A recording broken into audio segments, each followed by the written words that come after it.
Երեկ Նիկոլ Փաշինյանը Երևանի Սուրբ Աննա եկեղեցում մասնակցել է պատարագի, որից հետո քաղաքացիների մասնակցությամբ միջադեպ է գրանցվել։ Նրանցից մեկը փորձել է թիկունքից հարվածել Փաշինյանին։ Տեղի ունեցած միջադեպից մեկ օր անց քրեական վարույթ է նախաձեռնվել 2 հոդվածներով՝ խուլիգանություն եւ պաշտոնատար անձի օրինական ծառայողական կամ քաղաքական գործունեությանը միջամտելը։ Ձերբակալվածները 3-ն են։ Պատերազմի եռագլուխ Քոչարյան Կարապետյան Ծառուկյան կուսակցությունը փորձում է համոզել, որ 24-ից 25 թվականներից առաջ մենք ունեցել ենք խաղաղություն, նաև 18 թվականից առաջ։ Սա ցինիկ սուտ է, հայտարարել է վարչապետ Փաշինյանը։ Ուժեղ Հայաստան կուսակցության խորհրդի անդամ Նարեկ Կարապետյանը գրազ է գալիս, որ ընտրություններից հետո Սամվել Կարապետյանի առաջնորդած ուժը իր ձայները չի տալու երկրորդ նախագահ Ռոբերտ Քոչարյանին։ Դատարանը փոխել է պետական դավաճանության մեջ մեղադրվող Աշխեն Ալեքսանյանի մեղադրանքը։ Պետական դավաճանության փոխարեն հաստատվել է պաշտոնեական լիազորությունների չարաշահումը։ Բարև ձեզ, դուք դիտում եք առաջին լրատվականը, ես Սիրանուշ Պապյանն եմ, այսօր մարտի 30-ն է, երկուշաբթի։ Ուղիղ եթերում քննարկում ենք անցնող ժամերի կարևորագույն իրադարձությունները։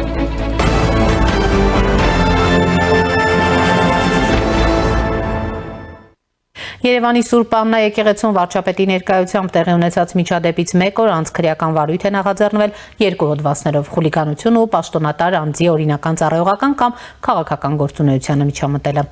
Քննչականի փոխանցմամբ ձերբակալվածները 3-ն են, նրանցից 2-ը 2007 թվականին ծնված եղբայրներ Դավիթ եւ Միքայել Մինասյաններն են, երրորդը Գևորգ Գևորգյանը։ Դեպքը տեղի էր ունեցել երեկ, երբ վարչապետ Նիկոլ Փաշինյանն անվտանգության աշխատակիցների մյուս պաշտոնյաների ուղեկցությամբ փորձել էր դուրս գալ պատարագը դեռ չավարտված, երբ անվտանգության աշխատակիցները ճանապարհ էին բացել,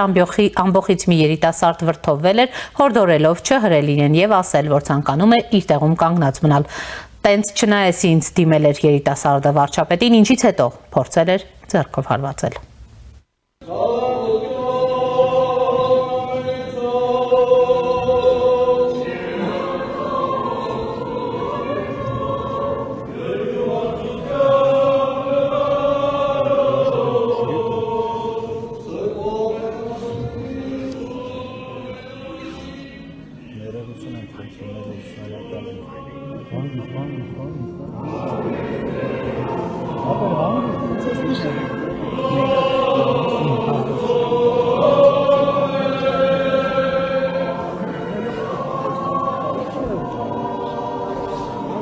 Ես ուզում մեջտեղ կանգնեմ, դրանք չնայես ինձ։ Գնաց ինձ հաշում է։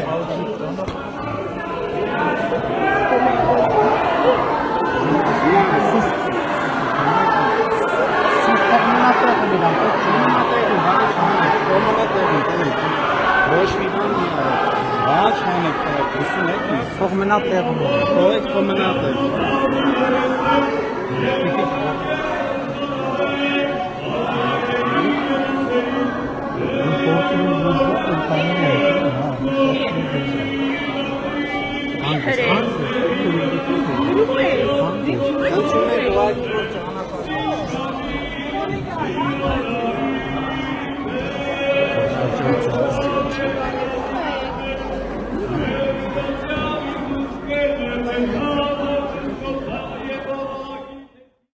Դեպքին անդրադարձել է վարչապետի աշխատակազմի ղեկավար Արայիկ Հարությունյանը։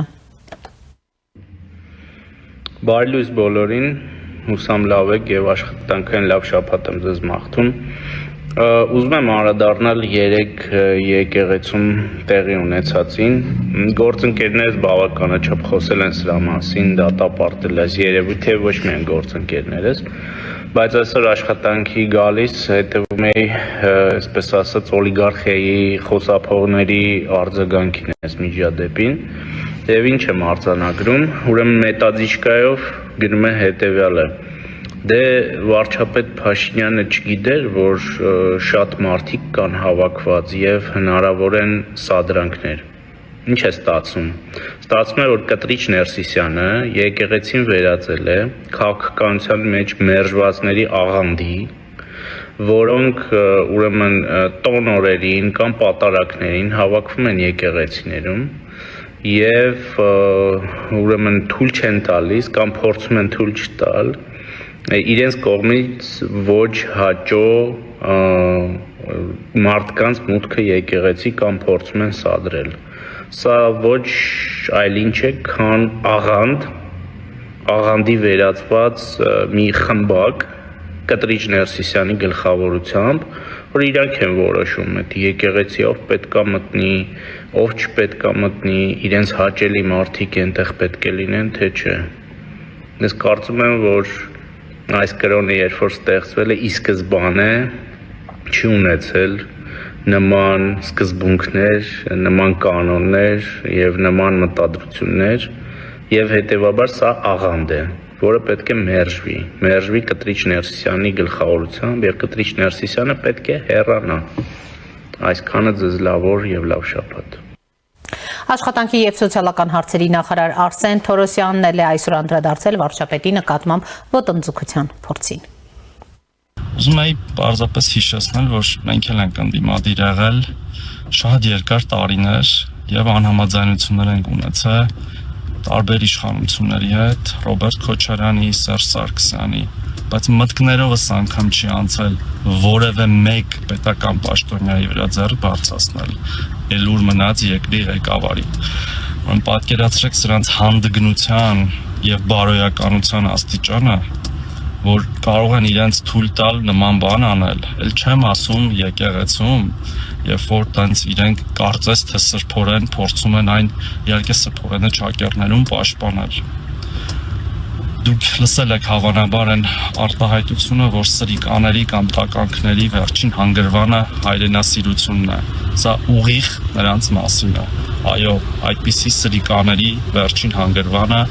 միշտ հայրենասիրությունն է լինում, բայց կրկին ճակերներով, որտեղ իրական հայրենասիրությունը դա չի։ Իրական հայրենասիրությունը երկիրը, երկրի օրենքները եւ երկրի ընտրված իշխանություններին նաեւ սատար կանգնելն ու պաշտպանելն է։ Իսկ այդպիսի սրիկաների իրական հանգրվանը պետք է լինի իհարկե դատարանի որոշմամբ քրեակատարողական հիմնարկներով եւ ուրիշ ոչ միտեղ։ Ձեզ լավ աշխատանքային շաբաթ մաղթում։ Իդեպ փաստաբան Լուսինե Մարտիրոսյանը նշել է, որ ձերբակալված զույգ եղբայրները ունեն բանտարկության հետ անհամատեղելի հիվանդություն։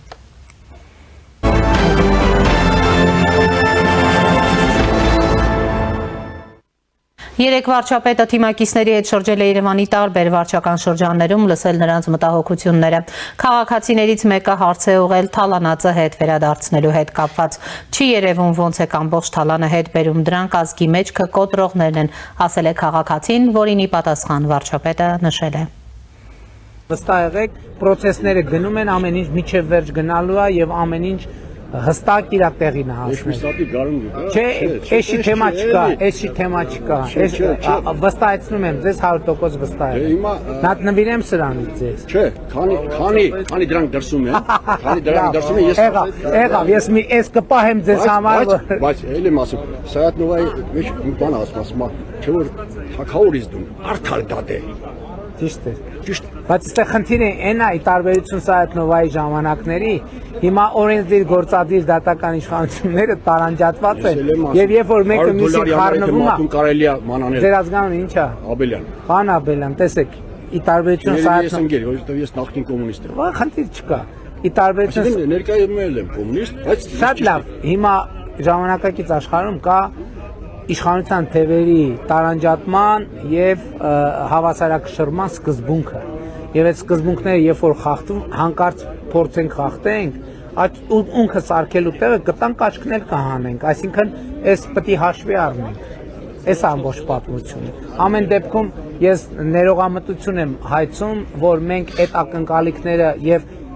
իմիջիայլոց ասեմ, էմոցիայի մակարդակով մեր զգացողությունները իրարից չեն տարբերվում։ Ստեղ գիտեք իմ ու ձեր տարբերությունը ինչի մեջ ամենակ, որ ես որպես պետական պաշտոն, դուք որպես քաղաքացի կարող եք անել այն, ինչ որ արգելված չի օրենքով։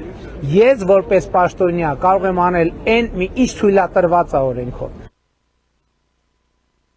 Վարչապետը նշել է նաև, որ մաֆիայի դեմ պայքարում այո կան դժվարություններ, բայց իշխանությունը երբեք կուլիսային պայմանավորվածությունների չի գնացել։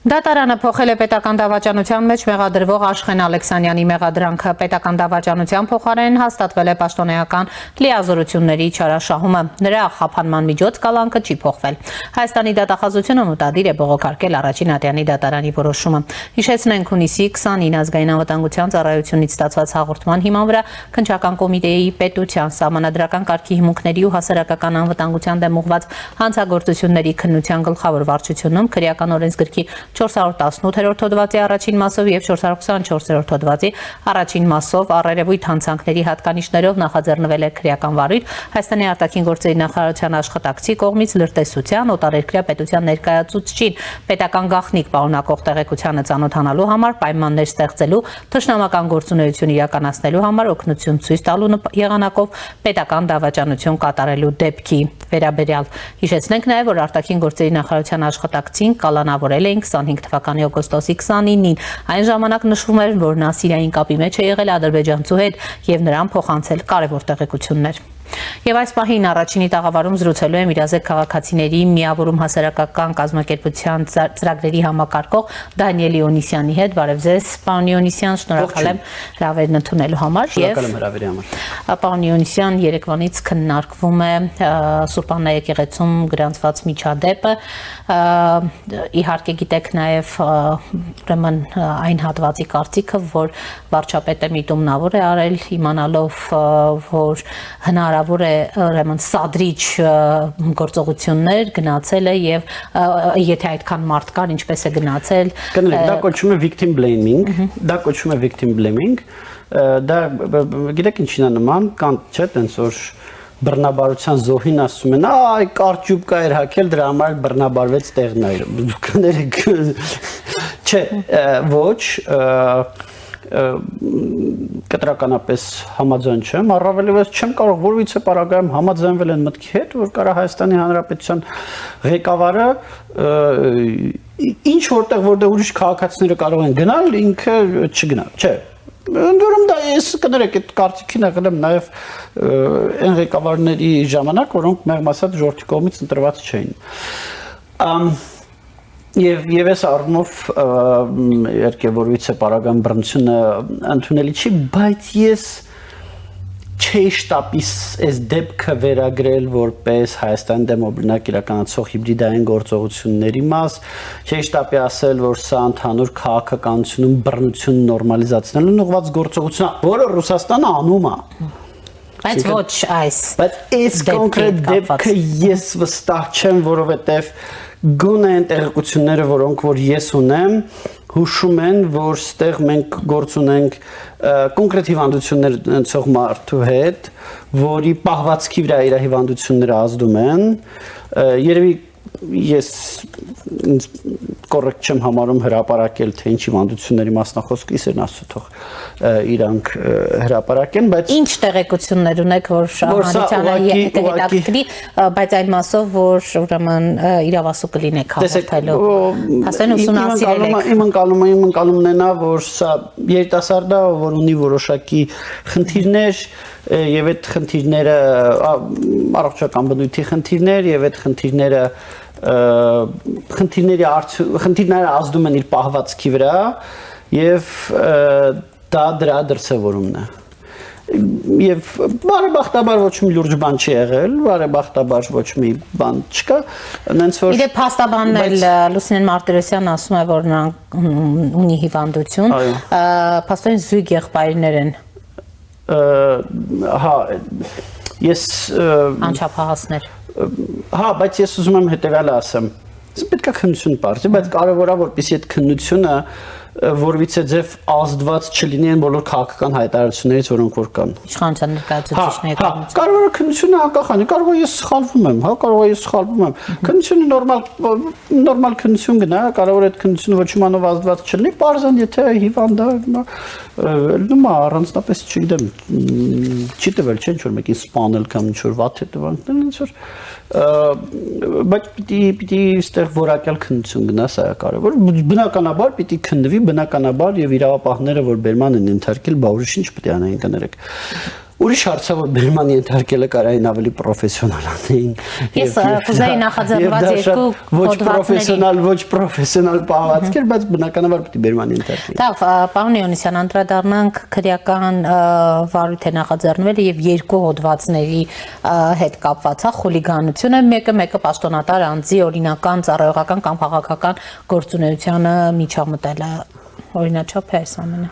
Ես չեմ կարծում, որ ստեղ էս հանցակարգ, բայց նորից իրավապահ համակարգը կարևորը հանգամանքներն են։ Պիտի պարզեն հանգամանքները։ Պարզեն հանգամանքների պարզման արդյունքում միգուցե վերավորակեն։ Սովորաբար, եթե կասկած կա, որ տարբեր հոդվածներով է, սովորաբար ընտրում են ավելի ծանր հոդվածը, հետո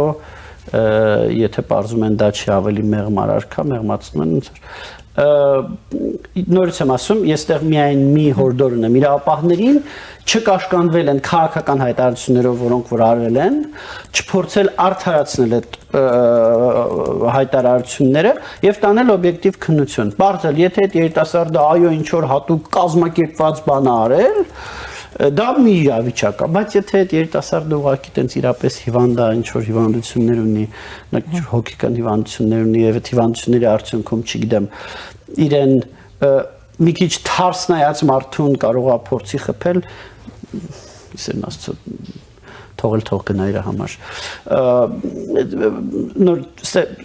Շատ կարևոր է, որ անաչառ լինի քննությունը։ Ինչու՞ ես չազդվի քաղաքական հայտարարություններ, գիտեք, որտեղ Հայաստանում նախաքննական մարմինները ունեն տենց ավանդույթ քաղաքական հայտարարությունները արդարացնելն ուղղված գործողություններ կատարելուն։ Կարևոր է, որպեսզի այդպես չանեն։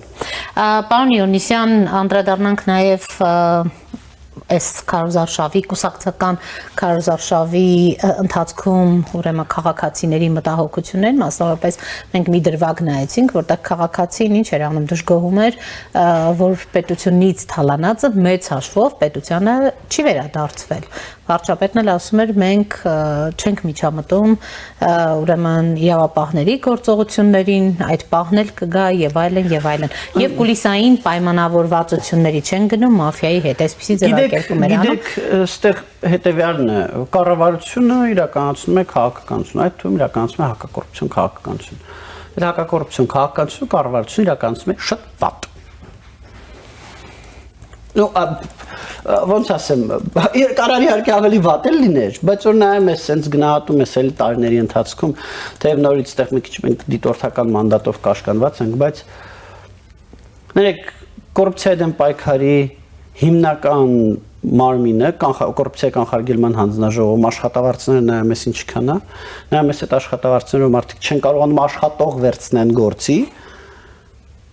այդ աշխատավարձներն էլ հո կառավարությունը եւ ազգային ժողովն են սահմանում։ Կարան չեն հենց աշխատավարձներ սահմանեն, որ որակյալ կադրերը տեղ գնան։ Okay, դա թալանի հետ բերելու հետ ուղիղ կապ չունեցող մարմին է, բայց առհասարակ եմ ասում։ Մոտիվացնող։ Հակակոռուպցիոն կոմիտեում աշխատավարձները էլի մեր իհարկե այդքան ցածր չեն, չկան կոռուպցիական խարգելման հանձնաժողովում, բայց էլի նայում ես էլի բարձր աշխատավարձներ չեն, համեմատած ուրիշ կառույցների, այդտեղ էլ խնդիրներ կան։ Այսինքն ամենահասարակ օրինակն եմ բերում, էլի աշխատավարձները ամենահասարակ օրինակն է։ Շատ ուրիշ օրինակներ էլ կան, որոնք էապես ազդում են կոռուպցիայի դեմ պայքարի որակի վրա եւ որոնք որ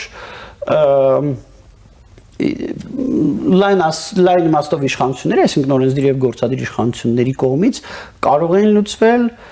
եւ չեն լուծվում կամ դանդաղ ոնց որ Արդարացումները հիմնավոր չեն, որ իշխանությունը չի միջամտում,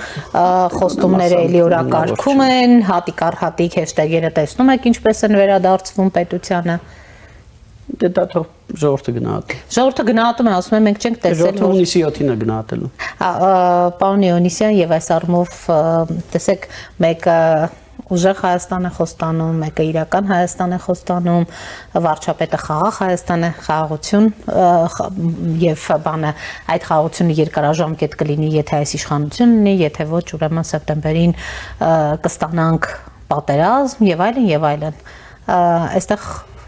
որ կողմն է ավելի համոզիչ հասարակության համար ձեր գնահատմամբ եւ արդյոք դուք տեսնում եք նույն վարչապետի հայտարարության մեջ իդեպ այսօր էլ նա անդրադարձավ էլի խաղաղության եւ այսպես կոչված խաղաղությանը արդյոք տեսնում եք այստեղ վախի, շանտաժի էլեմենտ թե ոչ։ Գիտեք, այստեղ շատ կարևոր է, մենք ունենք դիտորդության մանդատ։ Դիտորդության մանդատի սահմաններում մենք ապահովում ենք, փորձում ենք ուժերի ներածին չափով ապահովել, որ ժողովրդավարության մեխանիզմները գործեն։ Խոստումները գնահատելը այդքան էլ մեր մանդատի սահմաններում չի։ Տարբեր քաղաքական ուժեր տալիս են տարբեր խոստումներ։ Տարբեր քաղաքական ուժեր ասում են, այն ինչ վատ կլինի, եթե մեզ չընտրեք, եւ ինչ լավ կլինի, որ մեզ ընտրեք։ Դա նորմալ process է, դա ժողովրդավարության ցանկացած ժողովրդավարական երկրին հատուկ process է։ Մեր խնդիրն է ապահովել, որ ընտրողները այդ ամեն չնայեն, կան ինչ որ եզրահանգումներ, այդ եզրահանգումները արտահայտեն հունիսի 7-ին ընտրական տեղամասերում։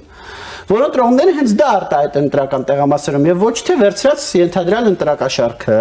եւ ոչ թե տարբեր ճնշումները, եւ ոչ թե տարբեր խախտումները, կեղծիքները, որ այդ երևույթների, այդ ապօրինի երևույթների ազդեցությունը ընտրությունների վրա չլինի։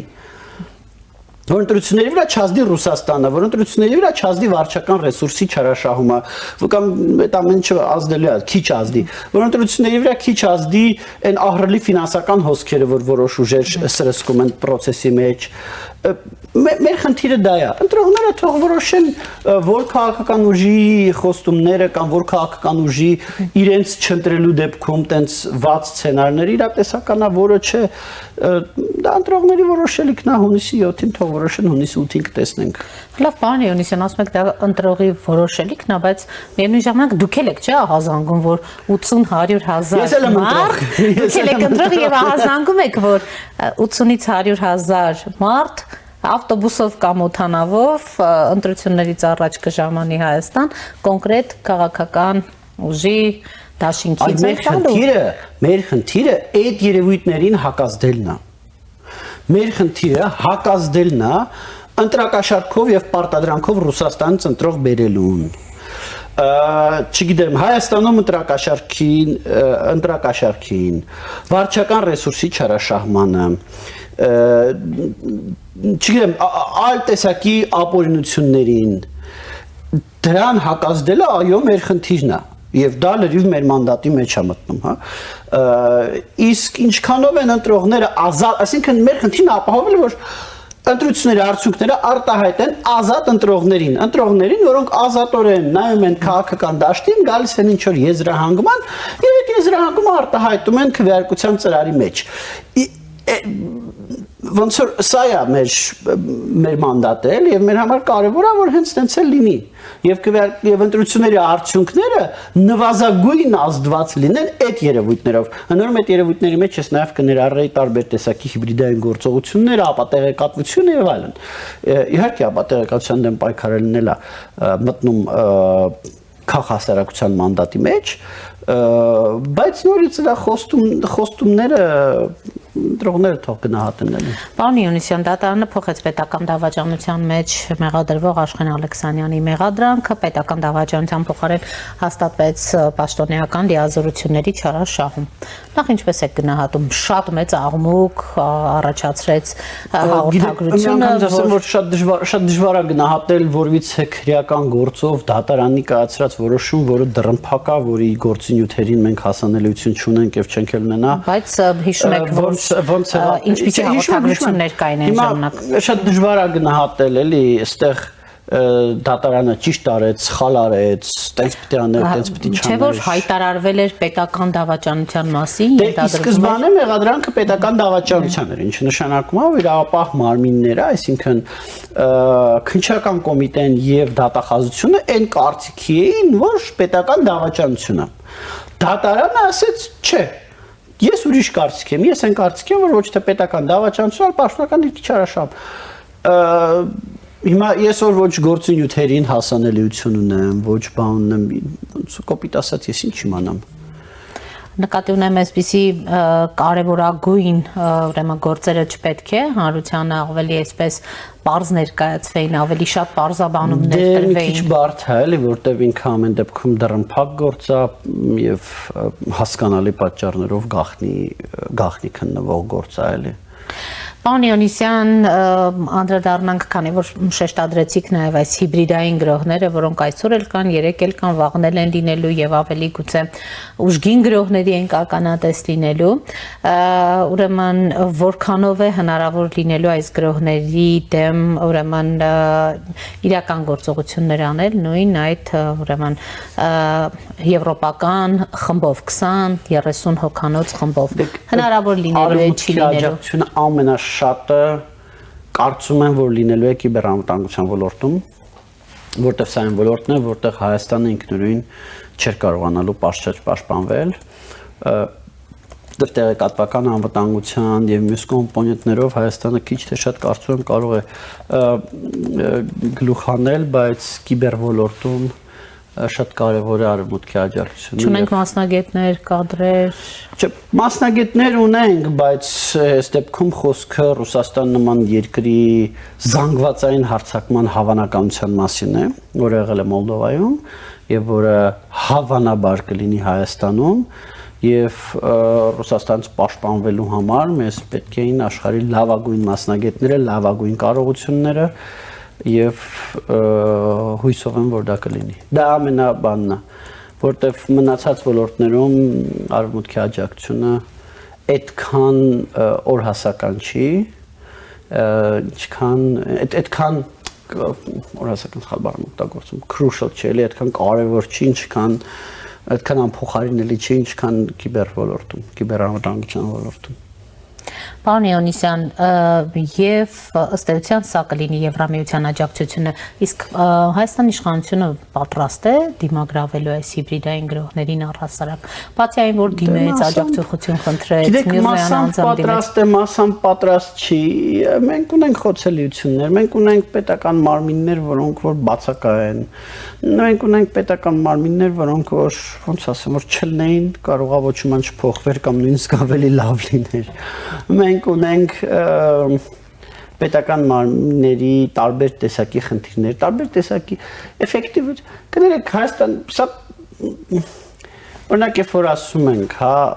այ պետքա պետական մարմինները առանց օրենք խախտելու այս գործը անեն։ Հա, պետքա, իհարկե պետքա, բայց կարող են, չէ, եթե ինձ հարցը կարող են, չեն կարող։ Հայաստանի պետական մարմինները կներեք, Հայաստանի իրավապահները խիստ կասկածում են, որ կարող են ջեփկիր բռնել եւ դատել առանց օրենք խախտելու։ Էդ է մեր երկիրը։ Հիմա ինչ ասեմ, ես 35 տարում հետ ենք կառուցել կամ սովետից հետ ենք ժառանգել եւ 35 տարում կառուցել կամ քանդել կամ ինչ ասալ։ Էդ է Ջեփկի ես խիստ կասկածում եմ, եթե լինեն օպերներ, քննիչներ, դատախազներ եւ դատավորներ, որոնք որ կկարողանան ջեփկիրին բռնելուց միջև մեղադրական դատավճիռ հասցնել ճանապարհին ոչ մի օրենք չխախտելով, կարելի է իրանց մեդալ տալ, որովհետեւ դա արդեն տենց շատ բան է։ Այս ամերիկապահ մարմինների կարողությունները եւ հետեւապես պետք չի շատ գերագնահատել կարողությունները, ինչի իհարկե շատ տխուր է, որ այդպես է։ Շնորհակալ եմ, պարոն Իոնիսյան։ Ես շնորհակալ։ Առաջինի տաղավարում զրուցում է Իրազեկ քաղաքացիների միավորում հասարակական կազմակերպության ծրագրերի համակարգող Դանիել Իոնիսյանի հետ։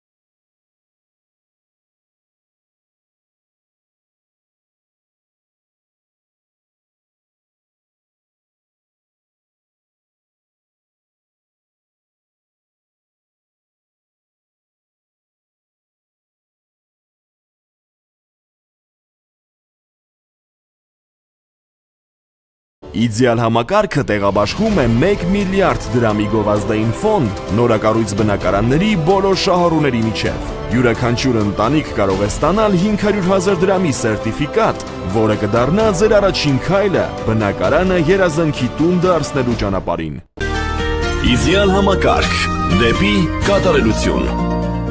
Իսկական ազատությունը սկսվում է այնտեղ, որտեղ քեզ անկաշկանդ ես զգում, երբ ամեն ինչ իր տեղում է, իսկ դու քո տարերքի մեջ, երբ պատերը ոչ թե սահմանափակում են, այլ ոգեշնչում։ Իդեալ համակարգից մինչև ապրիլի 7-ը ձեռք բերեք պաստառների նշված տեսականին սկսած ընդամենը 490 դրամից, եվրոպական պաստառների նոր ու լայն տեսականին, գերմանական Rush, ֆրանսիական Ugepa, իտալական Parato եւ Emiliana Parati, Hohenberger, Ravenna, Elysium, Wallap, It's Show, արդեն իդեալ համակարգում սկսած ընդամենը 490 դրամից։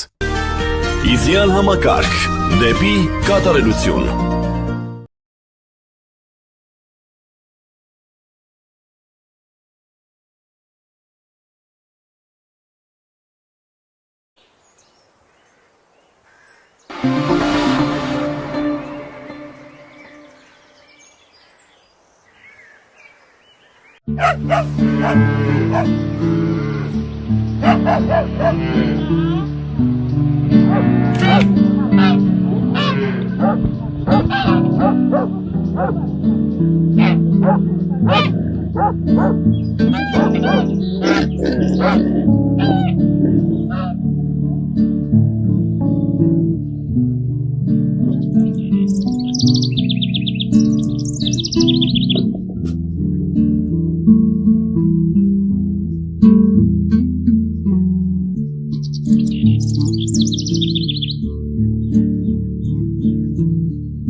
Վարչապետ Նիկոլ Փաշինյանը այսօր նորից խոսել է խաղաղությունից եւ ճակերտավոր խաղաղությունից։ Պատերազմի եռագլուխ կուսակցությունը պնդում է, թե նախկինում էլ է եղել խաղաղություն։ Այս պնդումը ցինիկ սուտ է, որովհետեւ նախորդ տարիներին ունեցել ենք բազմաթիվ զոհ եւ ավելի շատ թվով վիրավորներ։ Չի եղել խաղաղություն, եղել է պատերազմի հետաձգում, իսկ դրա համար վճարել ենք գին Հայաստանի անկախությունով, պետականությամբ, տնտեսական զարգացմամբ ու բարեկեցությամբ, ասել է նա։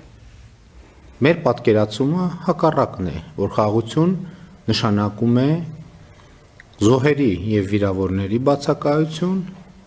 եւ խաղաղություն նշանակում է ընդհանրապես որևէ լարվածության բացակայություն։ Նախորդող շրջանում մենք ըստ էության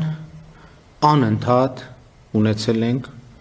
գործնականում կարելի է ասել ամենօրյա ռեժիմով ունեցել ենք փոխհրաձգություններ։ Եղել են անընդհատ պարբերաբար դիպուկահարների մարտեր, դիպուկահարների մինի պատերազմներ, բայց այստեղ շատ կարևոր է արձանագրել նաև հետևյալը, որ ըստ էության այդ իրավիճակը եւ մեծ պատերազմի հետ հարաբերությունները ինչ են եղել եւ ինչ են նշանակել եւ հետեւաբար իմ ասածը այն է որ մենք նախորդող շրջանում երբեք չենք ունեցել խաղաղություն այլ ունեցել ենք պատերազմի հետաձգում չենք ունեցել խաղաղություն ունեցել ենք պատերազմի հետաձգում Վարչապետի խոսքով մենք առաջին անգամ մեր անկախության պատմության մեջ ունենք խաղաղություն։ Նախորդ շրջանում երբեք չենք ունեցել եւ այս փաստը ապացուցվում է նրանով, որ 25 թվականի առաջին օրացուցային տարին է, որ Ադրբեջանի հետ փոխհրաձգության հետևանքով զոհ չենք ունեցել։ Նա նաեւ հիշեցրել է, որ խաղաղության համաձայնագիրը նախաստորագրված է, իսկ իրականում Հայաստանի եւ Ադրբեջանի միջև ամրագրված խաղաղությունը դե յուրե ամրագրում ունի եւ դա Սահմանազատման հանձնաժողովների կողմից վավերացված համատեղ գործունեության կանոնակարգի հաստատումն է եւ դրա վավերացումը, որը տվել է փաստաթղթին իրավական ուժ։ Եվ ահա այս տրամաբանությունից շեղվելը ինչ ուղղությամբ տանում են պատերազմի Քոչարյան, Կարապետյան, Ծառուկյան եռագլուխ կուսակցությունը, այդ տրամաբանությունից շեղվելը միանշանակ եւ աներկբա նշանակում է պատերազմ, սրանից բխող բոլոր հետևանքներով։ Եվ ուրեմն մենք բազում զոհերի եւ զոհողությունների գնով հասել ենք ոչ թե պատերազմի հետաձգման, մենք հասել ենք խաղաղության։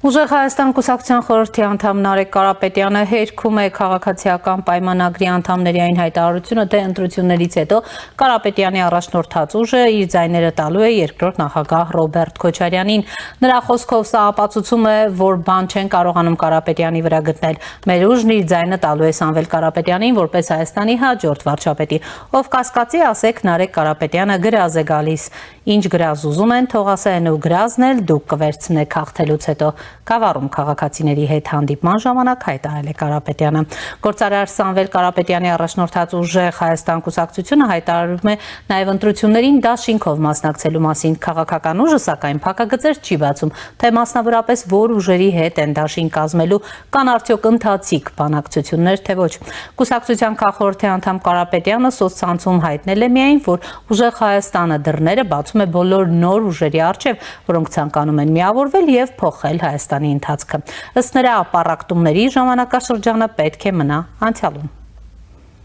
Միասնականությունն է, որ կբերի ուժեղ խաղաղություն։ Միասնականությունն է, որ կուժեղացնի մեր երկիրը եւ մեր բաժանված ազգը։ Պառակտումների ժամանակաշրջանը պետք է մնան անցյալում։ Այսօր ուժեղ Հայաստանը հայտարարում է, որ մենք մեր դռները բացում ենք բոլոր նոր ուժերի առջև,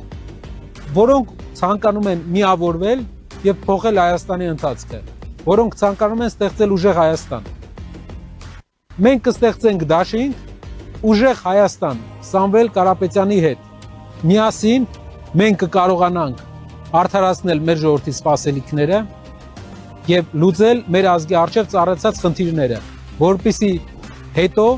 10 տարի հետո, 20 տարի հետո հետ նայենք եւ իմանանք, որ ճիշտ որոշում են կայացրել պառակտմանը վերջ տալով։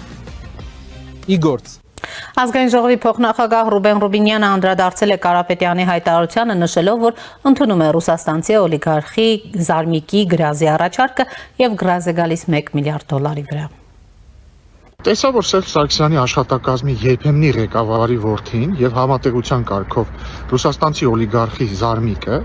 հրապարակային հայտարարել է, որ ինչի վրա մարդիկ ուզում են գրազ է գալիս, որ իրենք ընտրություններից հետո իրենց քվեն չեն տալու այլ մարդու, այլ տալու են Սամվել Կարապետյանին որպես Հայաստանի հաջորդ վարչապետ։ Հրապարակային ընդունում եմ գրազի առաջարկը եւ պնդում եմ, որ իրենք ընտրություններից հետո անկախ ընտրությունների արդյունքներից ուզում է 100% քվե հավաքեն, իրենց ձայնը տալու են ոչ թե Սամվել Կարապետյանին որպես հաջորդ վարչապետ, այլ մարդու։ Գրազ եմ գալիս $1 միլիարդ վրա։ Պայմանը հետեւյալն է, եթե իրենք են պարտվում, $1 միլիարդ անհապաղ մուծում են Հայաստանի Հանրապետության պետական բյուջե, այսինքն տալիս են ժողովրդին։ Եթե ես եմ պարտվում, սպիտակ թղթի վրա ինչ ուզում են թող գրեն կանեմ, թող գրեն ինքնասպան կլինեմ։ Հիմա ժամը 10:15, 12 ժամ եմ տալիս հրապարակային հաստատելու համար գրազը։ Եթե մինչև երեկոյան 10:15 չհաստատեն գրազը, կֆիքսեմ, որ նրանք օդ են, ինչպես իրենց բոլոր ասածները։ Եվ այս պահին առաջինի տաղավարում զրուցելու եմ Ազգային ժողովի քաղաքացիական պայմանագիր խմբակցության նախկին падգամավոր Հայաստանի շրջակա միջավայրի նախկին նախարար Հակոբ Սիմիդյանի հետ։ Պարոն Սիմիդյան, բարև ձեզ, շնորհակալ եմ հրավերն ընդունելու համար։ Պարոն Սիմիդյան, մենք տեսնում ենք, որ նախընտրական այս պայքարը գնալով ավելի է թեժանում, հիմա էլ Նարեկ Կարապետյան, իշխանություն կամ Ռուբեն Ռուբինյան, գրազ, փոխադարձ գրազ առաջարկներ են, որքանով եք նորմալ գնահատում այս գործընթացները, որքանով ընդհանրապես մենք քաղաքական լուրջ մրցապայքարի հետ գործ ունենք եւ ոչ թե այսպես տղայական ինչ-որ հարցեր բարձելու։ Լավ եմ գնահատում, չեմ կարծում, որ ինչ տեղի է ունենում տղայական խոսակցության դրսևորումն է, հակառակը, ես կարծում եմ, որ ուժեղ Հայաստանի դեպքում քաղաքագիտական ուրեմն տրամաբանությունից դուրս ինչ-որ պնդումներ են եւ իհարկե Ռուբեն Ռուբինյանը ճիշտ է արել, որ գրազ է գալի, ես անհամբեր կսպասեմ մինչեւ ուրեմն ժամկետի ավարտին, երեկոյան 10:00, եթե չեմ սխալվում, որովհետեւ ինքս չեմ հասկանում ուժեղ Հայաստանը ով է իրենց առաջի համարը եւ ուժեղ Հայաստանին եթե քվեարկում են, ում են ձայն տալի, եթե Սամվել Կարապետյանն առավել հստակ նշվում է, պարոն Սամվել Կարապետյանը իրավունք չունի լինել Հայաստանի Հանրապետության վարչապետի թեկնածու։ Ով է իրենց վարչապետի թեկնածուն։ Ես իսկապես ուզում եմ լսել այդ անունը, երբ ասում ենք հետո սահմանադրություն կփոխեն։ Շատ լավ, Հայաստան այդ ընթացքում պետք է ապրի, չէ՞։ Հայաստան այդ ընթացքում պետք է ղեկավար ունենա, չէ՞։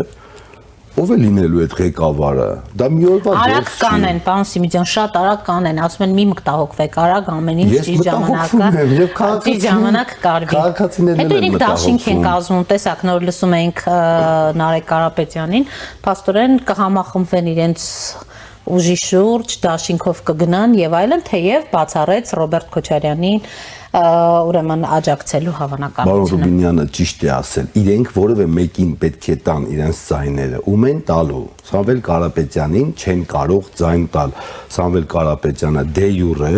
եւ քաղաքագիտական տեսանկյունից իրավունք չունի լինել Հայաստանի Հանրապետության վարչապետի թեկնածու։ Ով է իրենց թեկնածուն, ով է այն մարդը, ով այդ անցումային, չգիտեմ, դա էլ քաղաքագիտական եւ սահմանադրության տրամաբանությունից աբսուրդ է, բայց այդ անցումային փուլում ով է լինելու այն մարդը, ի վերջո սահմանադրական փոփոխությունները դրանք նույնպես հանրաքվեով կամ չգիտեմ, եթե ազգային ժողով են անելու, չէ, այդտեղ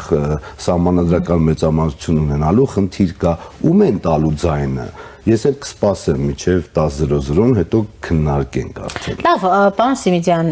ընդհանրապես մենք տեսնում ենք ուրեմն իշխանություն, որ հայտարարում է 50+-ի կամ սահմանադրական մեծամասնության մասին, բայց միևնույն ժամանակ տեսնում ենք այսպես ընդդիմադիր ուրվագիր տարբեր դաշինքներ, կուսակցություններ, որոնք արդեն իսկ, ինչպես դուք, սկսել են իրենց, այսպես ասած, նախընտրական պայքարը, գնում են համայնքներ, մարզեր, ընդհանուր Ռոբերտ Քոչարյանն էլ տեսել եք գնացել էր քաղաքացիների հետ լուսանկարվում էր, շփվում էր եւ այլն, Նարեկ Կարապետյանն է թիմակիցների հետ գնում, Գագիկ Ծառուկյանն է ակտիվացել, դուք որքան էլ նրանք, ասենք, հայտարարեն, որ չեն միանալու Ռոբերտ Քոչարյանին կամ մեկ այլ բան հայտարարեն, օրինակ նույն Ծառուկյանին միացած ուժերից հայտարարել են, որ իրենց նպատակը Գյումրի երկրորդ սցենարի կրկնությունն է, Գյումրի 2-ն է։ Իշխանությունը այդքան հանգիստ է, որ իսկապես 50+ է կամ սահմանադրական մեծամասնություն է ունենալու, թե կան մտահոգություններ, հատկապես քաղաքացիների հետ շփումները ինչ են ցույց տալիս։ Մենք տեսնում ենք այնքան էլ այնպես չէ, որ միանշանակ է անցնում։ Օրինակ քաղաքացին երեք շատ լուրջ, ուրեմն մտահոգություններ ուներ կամ շատ լրջորեն հաշվետվություն էր պահանջում, որ այդպես էլ թալանածը երկրից չի վերադարձվել պետությանը։ Վարչապետն ասում էր, դե վերադարձում է հատիկ առ հատիկ, բայց իրավական գործընթացների վրա ազդեցություն չունենք։ Այսինքն այնպես չի, չէ, որ քաղաքացիները նախկինի պես խանդավառված են։ Սիրելի Սիրանուշ, ձեր հարցերը շատ են, չգիտեմ որին պատասխանեմ։ Սկսեք ձեր քարոզարշավից ու նաև Գյումրի 2 սցենարի հնարավոր այսպես իրականացում։ Ես առհասարակ անգամ իմ գործընկերներին, իմ թիմակիցներին կողմից երբ Գյումրի 2-ի մասին խոսվել է, դեմ եմ եղել, բացառում եմ Գյումրի 2 սցենար, որևէ կերպ բացառում եմ։ Ես կարող եմ ասել, որ այո, ոչ միայն քաղաքացիական պայմանագիրը, այլ նաև մյուս ուժերը կարծես ակտիվ շփումների եւ հանդիպումների մեջ են, բայց եկեք ֆիքսենք, որ քաղաքացիական պայմանագիրն է, կներեք, sense կենցաղային ասեմ, տոն տվողը, որտեղ քաղաքացիական պայմանագրի ակտիվությունն է, որ մյուսներին ստիպում է այդ թվում Ռոբերտ Քոչարյանին հանդիպել քաղաքացիների հետ, նկարահանվել եւ նման բաներ, ես Գյումրի 2-ը բացառում եմ, իսկ քաղաքացիների հետ շփումները մեր իսկապես տպավորիչ են, ես ինքս լավ խանդավառված բառը իսկապես եկեք դնենք մի կողմ, քաղաքական կատեգորիա չի խանդավառությունը, բայց տպավորված եմ այդ շփումներով, իմ համար անսպասելի է նմանատիպ ջերմ ուրեմն ընդունելությունը քաղաքացիների կողմից եւ այդ շփումները որևէ կերպ նախապես պլանավորած չեն, մենք դուրս ենք գալիս, գնում ենք միտեղ կանգնում ենք, քայլում ենք եւ կարող եմ ասել, որ շատ լավ տպավորություն ունեմ, էլի կրկնեմ եւ եկեք ֆիքսենք, որ բոլոր քաղաքական ուժերը մեկ է խոսելու են իրենց հաղթանակի մասին, բայց ես վստահ եմ, որ քաղաքացիական պայմանագիրը պարզ մեծամասնություն ունենալու է եւ նաեւ աշխատանքի եւ արդյունավետ աշխատանքի դեպքում սահմանադրական մեծամասնությունը քաղաքացիական պայմանագրի համար հասանելի թիրախ է։ Երեկվա Աննա եկեղեցու պատարագին մասնակցելն էլ այսպես սպոնտան համապատրաստից ստացվեց, որ պիտի գնաք եւ մտնեք այդ եկեղեցին։ Այո, եւ ասեմ, որովհետեւ ձեզ մեղադրում են, նկատի ունեմ նաեւ վարչապետին, այդքան մարդ կար, տոներ, ծաղկազարդեր, միթե չգիտեիք, որ հնարավոր է սադրիչներ լինեն եւ այլն, կամ վարչապետը հաշվի առնելով այդ բոլոր հանգամանքները գնացել է, որովհետեւ ինքը ուզում էր այդպիսի իրավիճակ ստեղծել։ Գիտեք, շատ տարբեր էին համացանցային կարծիքները։ Դե համացանցում միշտ կարծիքները տարբեր են լինում, բայց առավոտյան սուրճ խմելուց,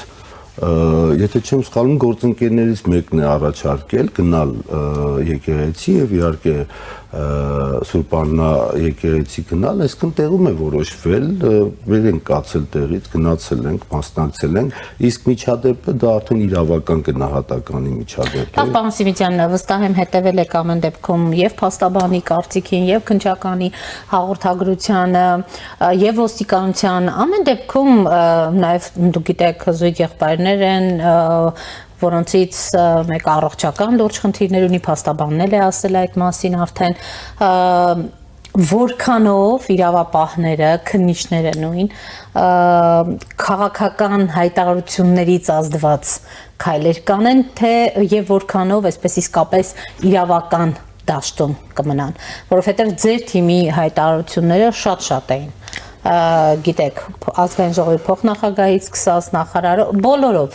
օրինակ այսօր էլ վարչապետի աշխատակազմի ղեկավարներ, տարբեր падգամավորներ Երևանից անընդհատ անդրադառնում էին, տեսանյութեր հրապարակում, դատապարտում կատարվածը, այս հայտարարությունները ուրեմն քննիչների կամ այսպես ասենք իրավաբանական համքարության վրա ինչպիսի ազդեցություն են ունենալու։ Ես եկեք բոլորի փոխարեն ես ասեմ, որ քննիչները հանկարծ որևէ ազդեցություն չվերցնեն իրենց վրա իմ գործընկերների հայտարարությունը, դրանք քաղաքական գնահատականներ են, առաջի դեմքի վրա հարցակումը պետք է իրավական գնահատական ստանա, իսկ եթե այդ տղաների դեպքում կան այնպիսի, չգիտեմ, խնդիրներ, որոնք նաև նույնպես իրավական գնահատականի շրջանակում պետք է հաշվի առնվեն եւ նույնպես գնահատականի արժանանան, թող արժանանան։ Ես կարծում եմ միջադեպը,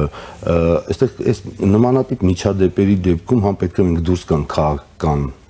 ինչ որ նախասիրություններից կամ եթե ես քաղաքական ուժի ներկայացուցիչ եմ, անգամ այդ տրամաբանությունից պետք է դուրս գալ, առաջի դեմքի վրա ֆիզիկապես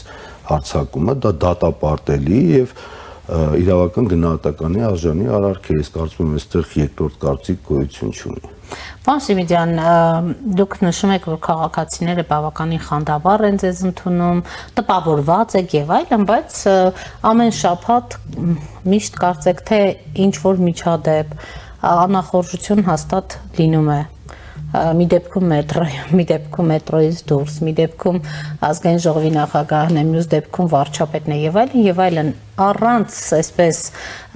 լուրջ մեղադրանքների ձեր նկատմամբ կամ բանավեճերի չի անցնում, սա ինչի մասին է խոսում։ Դա խոսում է, որ քաղաքացիական պայմանագիրը առաջնորդ Նիկոլ Փաշինյանի հետ առանց նախապես որևէ պլանավորման շփվում է քաղաքացիների հետ եւ նմանատիպ շփումների դեպքում այո կարող է լինել քաղաքացի, որը ունի այլ կարծիք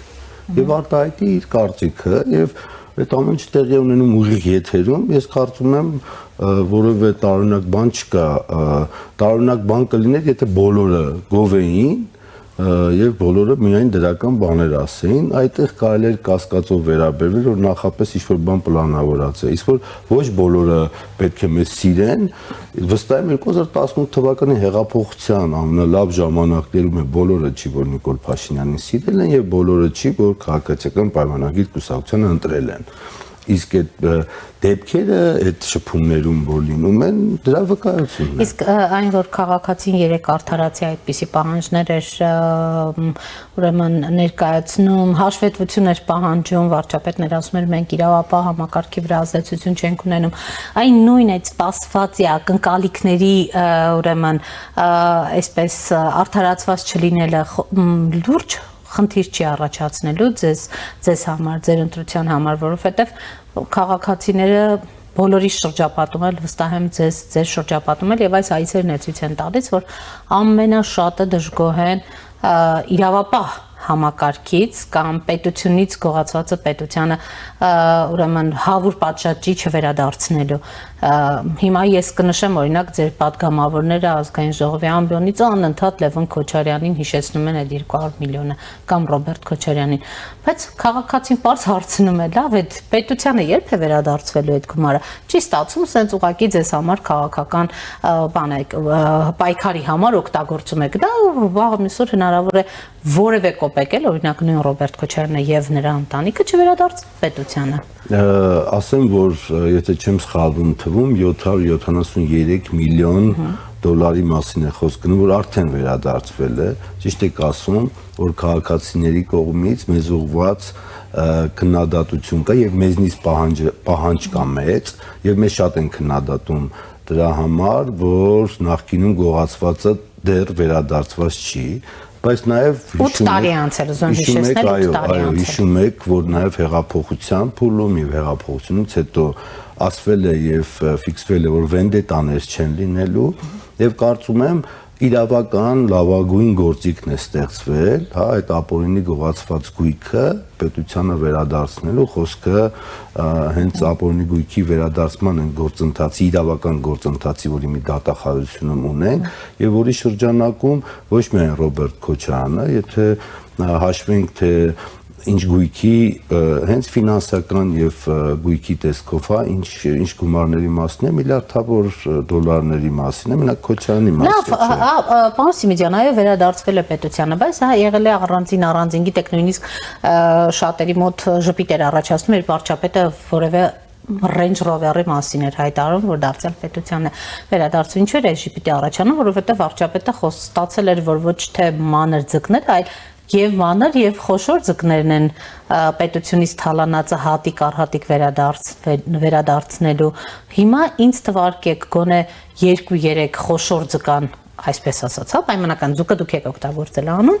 որ պետությունից թալանածը վերադարձրել են պետությանը։ Լավ թվեր եք ներկայացնում, պարոն Սիմիջյան, բայց ես ուզում եմ տեսնել դրանցից քանիսներ իսկապես են նախկին առանցքային դերակատարներին պատկանած, այսպես ասած, ապօրինի գույքը։ Ասացիք արդեն, որ հատիկ-հատիկի մասին է խոսքը, դրա համար Range Rover-ն էլ պետք է ֆիքսել, որովհետև մի հատիկ էլ Range Rover-ն է։ Ես ասացի շուրջ 800 միլիոնի մասին է խոսքը։ Ես կներեք, բայց հիմա չեմ հիշի, թե որ նախքին կարող է իմ հիշողությունն է պատճառը։ Չէ, եկեք ասենք, որ կա, ես ձեր հաղորդումից հետո բան կանեմ, հա, կուսումնասիրեմ մի հատ այդ 800 միլիոնը եւ խոշորներին կգտնեմ, բայց մենք գիտենք, որ ապօրինի գույքի բռնագանձման գործընթացի շրջանակում խոշորների վերաբերյալ բավականին լուրջ փաթեթներ կան, այդ թվում Ռոբերտ Քոչարյանի դեպքում 200 միլիոն անոց փաթեթ կա, կարծում եմ առաջիկայում այդ ամեն ինչը կվերադարձվի։ Կարող մինչև ընտրություն ինչ որ քայլեր արվեն, որ նաև հասարակությանը ցույց տրվի, որ սա լայն ամենայնիվ տեղից շարժվում է նաև խոշոր ձկների առումով։ Եթե ես լինեի այն դատախազության համապատասխան պաշտոնյան, որը ուղիղ զբաղվում է այդ գործով, ես կասեի մինչև ընտրություն կլինի որևէ բան, թե չէ, բայց գիտեք, դրանք դատարան պետքա գնան եւ դատական ուրեմն գործընթացով պետք է անցնի եւ դատարանը պետքա վերադարձի վերաբերյալ որոշում կայացնի, չեմ կարծում, որ դրանք շատ արագ պրոցեսներ են, բայց կառավարությունը բոլոր գործիքները ստեղծել է Հայաստանից գողացվածը վերադարձնելու համար։ Սա պետք է ֆիքսենք, իսկ որտեղ դժգոհություններ կա եւ քաղաքացիները մեզնից դժգոհ են այդ հարցում, դա էլ կարող ենք ֆիքսել, բայց նաեւ վստահ եմ, որ առաջիկա ամիսներին եւ առաջիկա տարիներին քաղաքացիները իրենց ուրեմն պահանջի մեջ բավարարվածություն կզգան, կտեսնեն, այդ մեծ անուններն է կհնչեն, բայց գիտեմ այդ 800 միլիոնի մեջ էլ մեծ անուններ կա, որ ես մի չեմ հիշում։ Լավ, պարոն Սիմիջյան, վարչապետը այսօր նորից այսպես տեսաուղերձով հանդես եկավ խաղաղության եւ այսպես կոչված խաղաղության մասին, նշեց, որ պատերազմի եռագլուխ Քոչարյան, Կարապետյան, Ծառուկյան կուսակցությունը փորձում է համոզել, թե 24-ից 25 թվականներից առաջել ենք ունեցել խաղաղություն, 18-ից առաջել ենք ունեցել խաղաղություն, սա ցինիկ սուտ է, ուրեմն հայտարարում է վարչապետ Փաշինյանը։ Դուք գիտեք, որ խաղաղության այս դիսկուրսը վարչապետի հայտարարությունից հետո ավելի շատ սկսվեց, երբ վարչապետն ասաց, որ եթե քաղաքացիական պայմանագիրը համանդրական մեծամասնություն չունենա, ապա սեպտեմբերին կլինի պատերազմ։ Հիմա հատկապես երբ քաղաքացիների հետ եք հանդիպում, այնտեղ էլ մի դրվագ կար, երբ քաղաքացին շատ լուրջ մտահոգություն ուներ, ասում էր, ինչ ճիշտն ասեք, լինելու է սեպտեմբերից պատերազմ, որովհետև երեխաներ ունեմ, իմանամ ինչ եմ անելու, հա։ Չի ստացվում վախի, շանտաժի մթնոլորտում եք փորձում քաղաքացիներին։ Նախորդ հարցազրույցին ձեր ստուդիայում մեկ շաբաթ առաջ էր նման այս բանավեճի մասին խոսք գնաց, ասեցի ես, որ մենք ստիպված ենք այս բանավեճի մեջ մտնում, որովհետև կան խաղաղության այս գործընթացը վերանայելու պնդումներ եւ մենք ստիպված ենք եւ վարչապետն էլ իհարկե պետք է խոսի, որ վերանայման գործընթացները ռիսկի տակ են, հա, դնում խաղաղության այս գործընթացը։ Ես ուզում եմ վերահաստատել վարչապետի խոսքը, որ 18 թվականից առաջ էլ, հա, խաղաղություն չի եղել։ Եթե կհիշեք, այն տարիներին շատ էր խոսում ոչ խաղաղություն, ոչ պատերազմ, հա, այսպես ձևակերպումը կար, բայց նաև կարող եմ ասել, դուք որպես լրագրող, նաև լրատվամիջոցը կարող եք դիմել պաշտպանության նախարարությունում եւ օրինակ 1994 թվականի հրադադարից հետո հարցում կատարել, թե տարվա ընթացքում քանի զոհ եւ վիրավոր ենք ունեցել սահմանում։ Մենք անդադ լուսաբանել ենք այս տարիներին, պարոն Սիմիջյան, գիտենք, թե եւ պատերազմի եւ այսպես խաղաղ պայմաններում որքան զոհեր ունենք, իդեպ ասեմ խաղաղ պայմաններում հիմա էլ ունենք այդ զոհերը, այնպես չի որ վերացել են բանակում այդ խնդիրները։ Մենք խոսում ենք սահմանում, սահմանային միջադեպերի մասին, եւ ես ասում եմ, որ 94 թվականից հետո ամեն տարի հարյուրներով զոհեր ենք ունեցել, այդ բառն էլ երևի ճիշտ չի, որ նման կերպ եմ, ասում հարյուրներով։ Դուք հիշեք 2010-ից հետո, քանի 2014-15 թվականների միջադեպեր ունեցանք, ուղղաթիռը մեր խոցեցին, հակառակորդը խոցեց, եթե չէ բայց Ռոբերտ Քոչարյանը ասում է մենք բանակ ենք ունեցել, եկել եք եւ դուք եք քանդել այդ բանակը։ Իր ստեղծած բանակը, իր ժամանակ տարածաշրջանի ամենամարտունակ բանակը, պարոն Սիմիդյան, եկել եք ոչնչացրել եք։ Ռոբերտ Քոչարյանը չի Հայաստանի Հանրապետության բանակը ստեղծել է Հայաստանի Հանրապետության ժողովուրդը եւ Հայաստանի Հանրապետության այն պաշտոնյաները, որոնք ուրեմն զբաղված են եղել այդ գործով։ Ռոբերտ Քոչարյանը Հայաստան է եկել այն ժամանակ, երբ Հայաստանի Հանրապետության բանակ ուներ,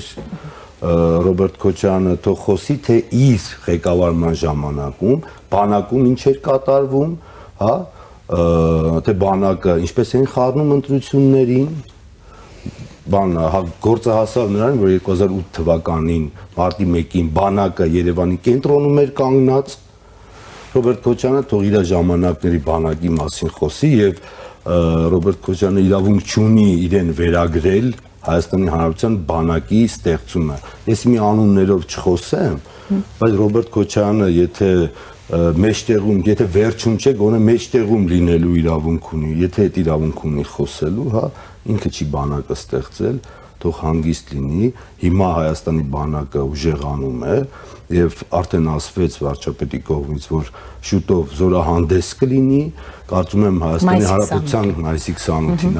առաջի հանրապետության օրվա արդիվ, հա, զորահանդես կլինի եւ մեր քաղաքացիները կտեսնեն, թե ինչ է բանակի ստեղծումը, բանակի ուժեղացումը եւ բանակը առհասարակ։ Եվ նոր զրահատեխնիկա, ամեն ինչ։ Այն ինչ արդեն վերջի տարիներին ձեռք է բերվել, իհարկե կներկայացվի հանրությանը, դուք եթե նկատել եք մի շաբաթ առաջ կառավարության հարց ու պատասխանի ժամանակ Սուրեն Պապիկյանը նաև թվեր հրապարակեց 5-4 անգամ ավել, քան նախորդ 20 տարիներին, հա, այդքան գումարի նոր զինտեխնիկա է ձեռք բերվել Հայաստանում, չգիտեմ հիմա գաղտնիք եմ բացահայտում թե չէ, բայց ուժեղանում նաև հակաօդային պաշտպանությունը, գիտեք, որ 20 թվականին ինչպես խնդիր էր մեր համար այդ ամենը, բայց հուսամ չէ, վստահ եմ, որ մայիսի 28-ին Հայաստանի Հանրապետության քաղաքացիները կտեսնեն, թե ինչ է հիմիկվա բանակը եւ Ռոբերտ Քոչարյանի ժամանակվա բանակը եւ հիմիկվա բանակը։ Ես իհարկե ժամանակների տեխնոլոգիական փոփոխությունները նկատի չունեմ, հա, թե ինչ է անում այսօրվա իշխանությունը բանակի համար, ինչ են արել իրենք։ Լավ, պարոն Սիմիդյան, օրինակ իշխանությունը այս իրավիճակում, երբ ուրեմն գրեթե բոլոր քաղաքական ուժերը, դաշինքները հայտարարել են ընտրությունների մասնակցելու իրենց ձևաչափի մասին, օրինակ իշխանությունը հունիսի 7-ին ընդառաջ իր բոլոր ուրեմն քայլերը քննարկելուց ունի պլան B, թե որովհետև վստահ է, որ 50+ է ստանում,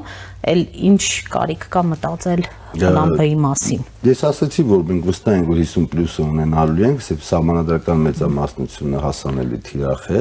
բայց դուք պետք է ասեք, ինչ սցենար պետք է լինի, որ ես պլան B-ի մասին խոսեմ, որովհետև եթե պլան B-ի մասին ենք խոսում, պետք է այս սցենարի մասին խոսենք։ Օրինակ, սցենար 1, ինչ է կանում, եթե բոլոր, այսպես ասած, ռուսամետ, ինչպես վարչապետն է ասում, պատերազմի եռագլուխ Քոչարյան, Կարապետյան, Ծառուկյան կուսակցությունը վարչապետի ձևակերպումն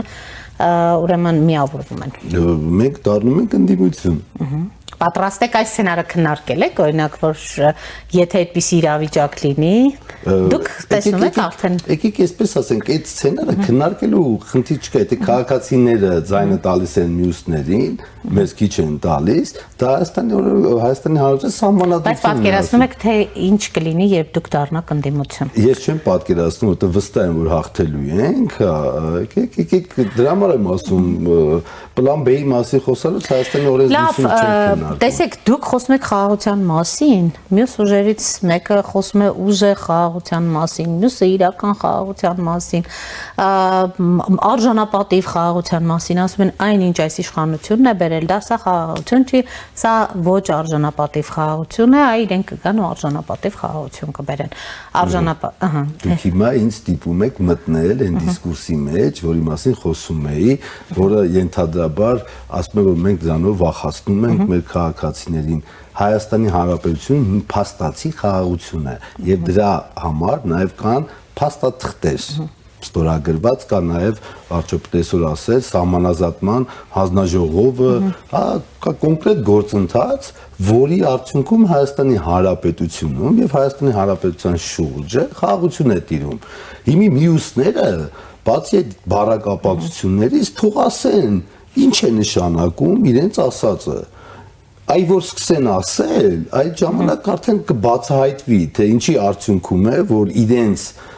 այսպես ասած, ճանապարհը բերելու պատերազմի։ Ուժեղ Հայաստան ասելով, կամ չգիտեմ, արժանապատիվ խաղաղություն ասելով, ուժեղ խաղաղություն ասելով, ինչ է նշանակում ուժեղ խաղաղությունը։ Խաղաղությունը կամ կա, կամ չկա։ Նախկինում խաղաղություն չի եղել, վերջի 30 արդեն 6 տարվա, հա,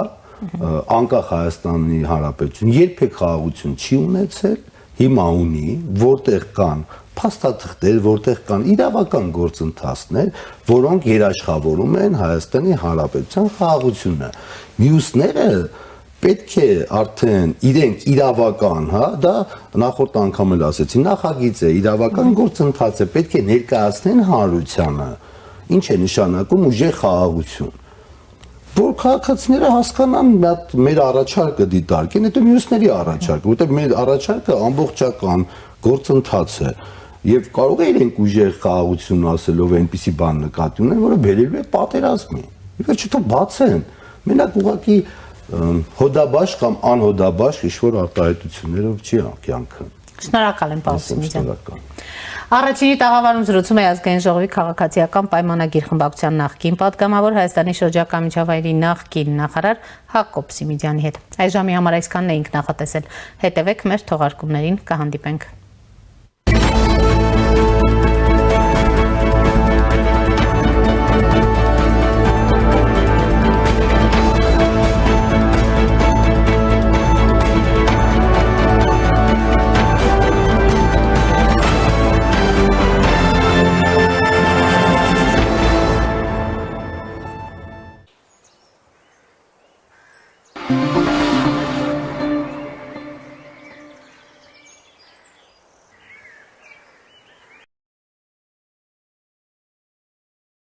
Իդեալ համակարգը տեղաբաշխում է 1 միլիարդ դրամի գովազդային ֆոնդ նորակառույց բնակարանների բոլոր շահառուների միջև։ Յուրաքանչյուր ընտանիք կարող է ստանալ 500,000 դրամի սերտիֆիկատ, որը կդառնա ձեր առաջին քայլը բնակարանը երազանքի տուն դարձնելու ճանապարհին։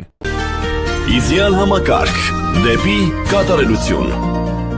Իսկական ազատությունը սկսվում է այնտեղ, որտեղ քեզ անկաշկանդ ես զգում։ Երբ ամեն ինչ իր տեղում է, իսկ դու քո տարերքի մեջ։ Երբ պատերը ոչ թե սահմանափակում են, այլ ոգեշնչում։ Իդեալ համակարգից մինչև ապրիլի 7-ը ձեռք բերեք պաստառների նշված տեսականին սկսած ընդամենը 490 դրամից։ Եվրոպական պաստառների նոր ու լայն տեսականին, գերմանական Rush, ֆրանսիական Ugepa, իտալական Parato եւ Emiliana Parati, Hohenberger, Ravenna, Elysium, Wallap, It's Show, արդեն իդեալ համակարգում սկսած ընդամենը 490 դրամից։